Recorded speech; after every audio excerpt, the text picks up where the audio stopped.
അങ്ങയെ എങ്ങിനെ ചന്ദ്രനോടുപമിക്കും തിങ്കളിൻ ചന്തവും തങ്ങളല്ലേ. അങ്ങകലെ കത്തി നിൽക്കുന്ന സൂര്യനും അവിടുത്തെ നൂറിന്നൊരൽപ്പമല്ലേ.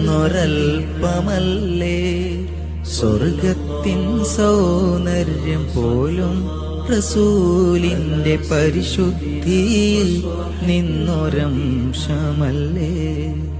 പ്രപഞ്ചത്തിൻ പ്രഭയാകെ കടമെടുക്കല്ലോ ഹബീബേ അങ്ങയിൽ നിന്നും.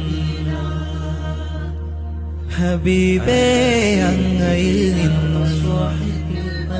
സ്വല്ലല്ലാഹ്